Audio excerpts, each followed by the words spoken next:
tudo bem, gente? Bem-vindo ao podcast.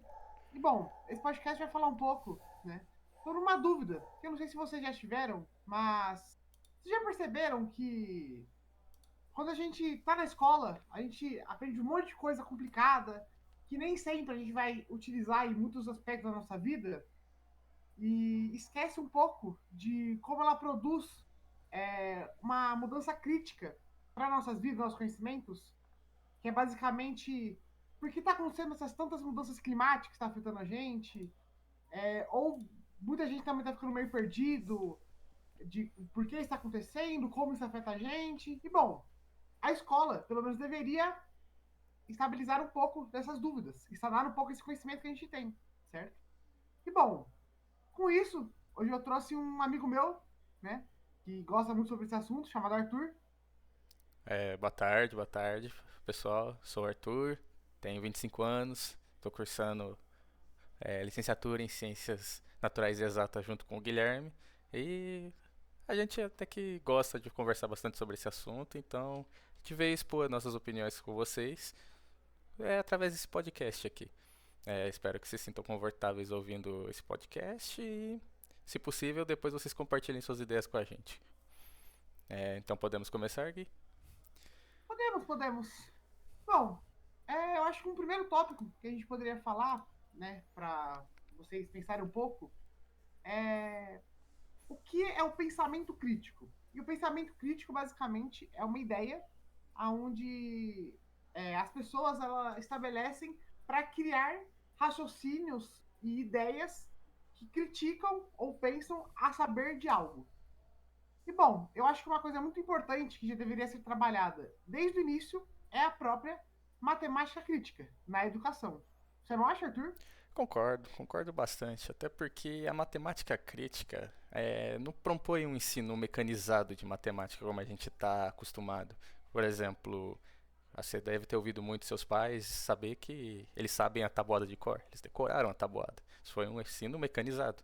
Mas se você pedir para eles aplicar algo como a multiplicação em coisas do dia a dia, talvez eles não consigam aplicar, porque é decorado, eles não foram ensinados a usar esse conhecimento de forma crítica.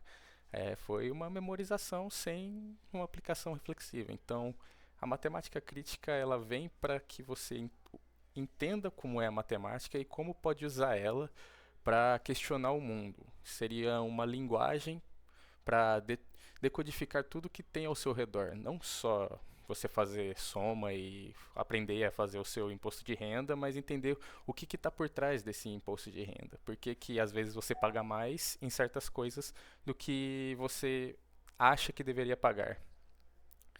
É, Além disso, a gente sabe que esse ensino não é muito aplicado por forma de, como eu posso dizer, ser uma forma de emancipação social, o que pode causar certos problemas, a depender da pessoa que vê isso.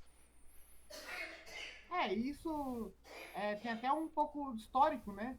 Porque a gente basicamente sabe que, historicamente, para hoje em dia, os bancos, as grandes indústrias, as capitais, elas se beneficiam das pessoas no ensino que não abordam esse pensamento crítico nas escolas, né?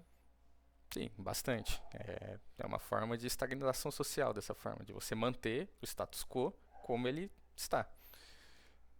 Exatamente. E através dessa matemática crítica, a gente tem outra coisa que muitos deveriam explorar, certo? Que muito quando se fala na alfabetização, se pensa basicamente só em ler e escrever, porque é a alfabetização básica. Mas tem uma outra alfabetização que é muito importante, né, nas escolas e é um pouco menos trabalhada, que é a alfabetização científica. É basicamente um pouquinho de conceitos básicos científicos que a gente deveria ter em nossa mente. Tem alguns que algumas pessoas sabem, mas é até muito mais por vivência e não só por educação. Um pouco da fotossíntese, de como se portar, como cuidar de uma planta, tudo isso é um conhecimento científico. Porém, tem esses conhecimentos específicos científicos que deveriam ser mais explorados, como até mesmo a fake news, não é mesmo, Arthur? Concordo. É, no que podemos confirmar, tipo, a fake news ela é muito fortemente atrelada a essa ideia de cientificamente provado.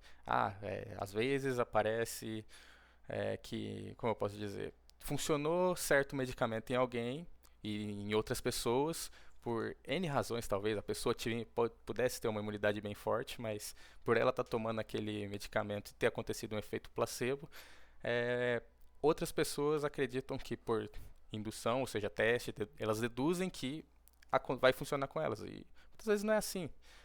As pessoas, elas em si não entendem muito bem o que é usar a ciência a seu favor. E isso parte também do fato que a gente não foi ensinado como fazer isso.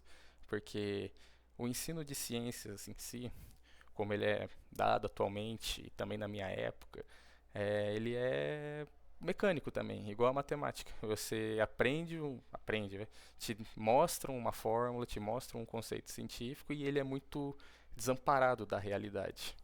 É, um exemplo é a própria física, que a gente pode ver que ela é feita para descrever o mundo real por forma matemática. Ela tenta entender como são as interações do mundo macroscópico com a gente.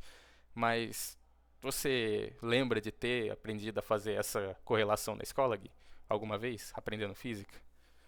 Definitivamente não. A física lá eu só aprendi fórmula, como calcular a velocidade média, mas essa correlação, pensamentos por trás, nem um pouco. Então, é isso que eu acredito que implica na pessoa não ser cientificamente alfabetizada. E isso acaba causando vários problemas. A pessoa começa a pensar que tipo não vai usar as ciências para nada, ou ela acredita muito na sensação empírica dela e muitas vezes isso é errado. Tipo, não que você não possa acreditar no que você toca e no que você vê, que é um dado empírico, mas questionar ele utilizando a ciência é uma forma de você ser é, ter uma alfabetização científica. E outro problema que isso gera é se você não tem essa alfabetização científica, você muitas vezes não é capaz de como eu posso dizer, analisar dados. E isso causa muitos problemas quando você analisa um dado em uma reportagem sobre tipo desmatamento ou até dados de campanha eleitoral. Acaba que as pessoas não conseguem ver o que está acontecendo naquele determinado assunto e tirar uma conclusão própria. Exatamente. E por isso que esses saberes, tanto de ciência quanto de matemática, como a gente falou, deveriam se juntar para favorecer uma grande emancipação e fazer uma justiça social, certo? Não ao modo de, tipo, justiça, de pode se aplicar em leis, mas não necessariamente leis, mas sim realmente um saber científico. Que até teve um caso, um pouco atrás, né? Que a gente teve a Covid-19, a grande pandemia, e várias influências muito importantes brasileiras estavam falando contra a vacina. E isso é um alarde muito grande que deveria ser estudado muito antes, né? Sim, Então, todos esses problemas de acesso desigual à saúde tem que ser trabalhado, não, você não concorda? concordo. Isso parte também do que a gente acabou de falar sobre a alfabetização científica. Tipo, se muitas pessoas falam contra a ciência, tipo de vacinas, ou até sobre acontecimentos como eu posso dizer, climáticos, por exemplo, se você fizer uma pesquisa e provavelmente vai falar que a culpa de certas tempestades que estão acontecendo no país é relacionada a monções ou movimento de ar nos mares, tipo, de certa forma, e não está totalmente errado, mas você tem que ter essa análise crítica de que isso não é natural, tipo, não é para acontecer isso sempre dessa forma forte. Então, se você não tem essa alfabetização científica, você não é capaz de discernir o que está certo ou do que está errado e ter essa análise tátil, que muitas vezes é necessária nesse mundo.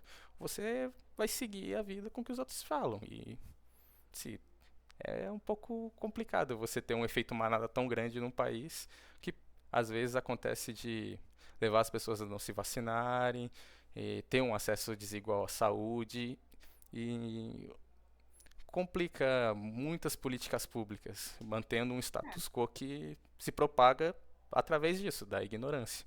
Mas é, eu também gostaria de ressaltar rapidinho aqui que ah, é, esse podcast não está querendo dizer que a alfabetização científica vai ser a solução para todos os problemas da sociedade. Não. com certeza. Ele vai dar uma ajuda às pessoas a entender quais são os problemas delas e perceber quais são as injustiças sociais que elas sofrem. Isso por si só não vai garantir uma justiça ou um acesso melhor à educação e à saúde, mas vai permitir que vocês lutem por ela. É isso que vocês têm que entender. A educação não Ela garante vai. poder, ela garante a possibilidade de você mudar as coisas. Ela só basicamente é um incentivo a enfrentar os desafios que a cidade impõe na gente. Mas bom, é isso. Esse podcast foi bem curto, eu espero que tenha ajudado um pouco essa reflexão, novos pensamentos, novas ideias surgirem, para vocês olharem um pouco essa nossa educação com outros olhos e realmente pensar, poxa, será o que eu estou aprendendo, ou meus filhos estão aprendendo nas escolas, tá certo? Deveria ser só realmente só aquilo? Bom, fica aí o questionamento. É, Até a próxima, pessoal! agradeço muito a presença de vocês e até a próxima. Tchau, tchau.